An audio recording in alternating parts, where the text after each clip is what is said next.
Hello everyone, welcome to How to Solver. Today in this video, I'm gonna show you how to change Discord theme in your laptop. Before starting the video, please subscribe to How to Solver. So let's go.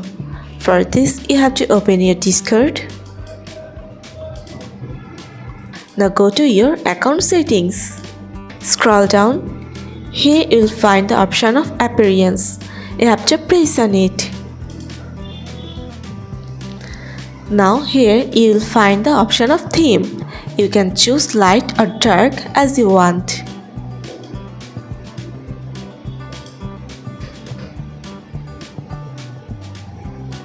If you can unlock your theme, you can customize it.